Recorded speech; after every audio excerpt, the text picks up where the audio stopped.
Quando em 1831 Dom Pedro I abdicou do trono brasileiro, seu filho Pedro de Alcântara, João Carlos Leopoldo Salvador Bibiano Francisco Xavier de Paula Leocádio Miguel Gabriel Rafael Gonzaga de Bragança e Bourbon era muito jovem e ainda não podia ser coroado como Dom Pedro II, pois tinha apenas 5 anos de idade. E teve então o início do período regencial, o que levou à concessão de relativa autonomia às províncias, mas os governantes eram nomeados pelos regentes.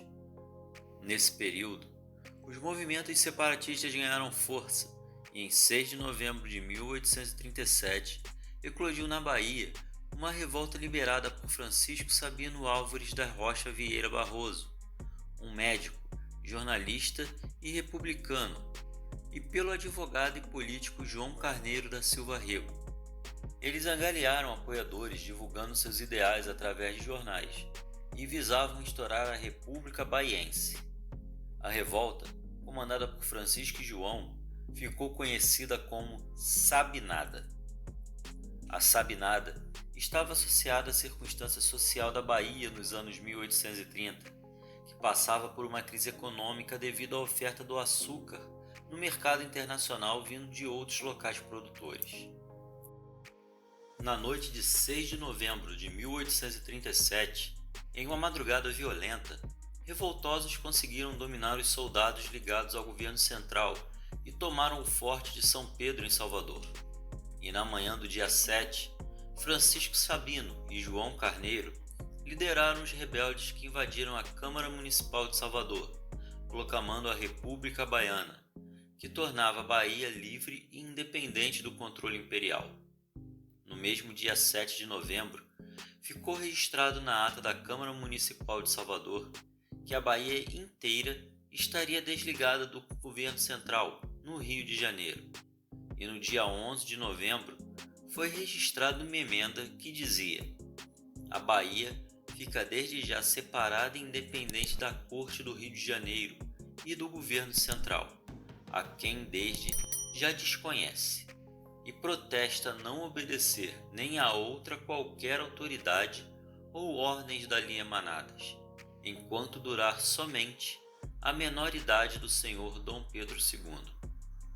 Com este anexo, ficou clara a divisão ideológica no comando da revolta, uma vez que os que se identificavam mais com Sabino tinham um projeto que era caracterizado por ser antimonarquista, republicano e separatista, e Carneiro, por sua vez, era federalista, unionista e mais moderado, inclusive reconhecendo a legitimidade do trono de Pedro de Alcântara. Os principais participantes da revolta eram comerciantes, funcionários públicos, médicos, militares, professores e membros da classe média baiana. E isso fica notório pelas assinaturas na ata ditada por Sabino, dia 7 de novembro. Inocêncio da Rocha Galvão foi escolhido para presidente da nova república, mas como estava exilado nos Estados Unidos desde 1820, a nomeação foi simbólica e quem assumiu de fato foi João Carneiro, seu vice, tendo Sabino assumido a função de secretário de governo. Os revoltosos dominaram alguns quartéis de Salvador, mas a declaração de que os escravos nascidos no Brasil seriam libertados caso lutassem pela causa custou o apoio dos senhores de engenho. Na verdade, alforriar os escravos não fazia de fato parte dos planos dos revolucionários, mas sim uma estratégia por causa de pressões circunstanciais. Logo, os sabinos não foram tão incisivos nessa ideia e ela não foi adiante. Mesmo assim, os membros da alta classe social não apoiaram a causa. Assim, temos a revolução apoiada pela classe média, mas sem apoio do povo e das elites.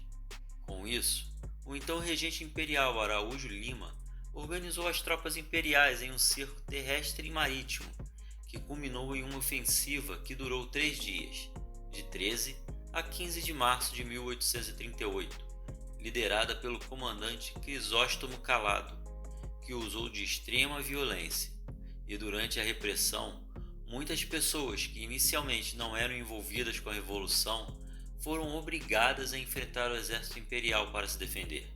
A batalha foi sangrenta, resultando na morte de aproximadamente 1.800 pessoas.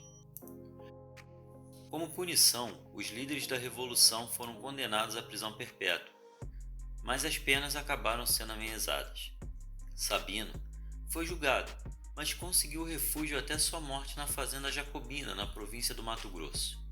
João Carneiro da Silva Rego e seu filho, que estavam presos na Coveta 7 de abril, foram transferidos para a terra em maio de 1838. A revolta não havia tido adesão suficiente para ir além de Salvador e teve fim após a tomada da capital baiana pelas tropas do governo central. Bom, galera, não esqueça de deixar o like, se inscrever no canal, deixar o seu comentário e compartilhar o conteúdo com seus amigos se tem gostado. E se não gostou, compartilha com os inimigos. Isso tudo nos ajuda muito e não permite que o canal seja destronado. Um forte abraço e até o próximo vídeo.